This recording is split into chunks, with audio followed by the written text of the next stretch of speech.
Depuis ce matin, le téléphone de Karine de Schepper ne cesse de sonner. Au grand étonnement de certains interlocuteurs, cette mère de famille fait partie des 5 Bruxellois qui déposent plainte contre la région. Son objectif ?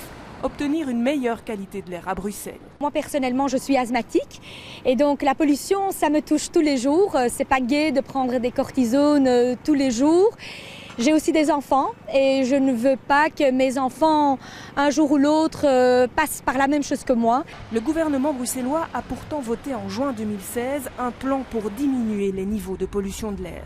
Ces effets sont trop lointains selon ses citoyens plaignants.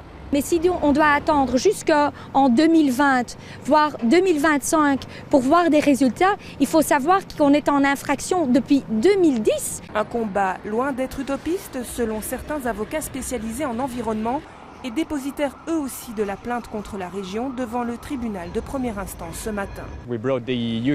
Nous avons déjà traduit le gouvernement britannique en justice en 2011 et la Cour européenne de justice a confirmé que tous les citoyens avaient le droit de traduire un gouvernement devant la justice pour l'obliger à prendre des mesures pour améliorer la qualité de l'air.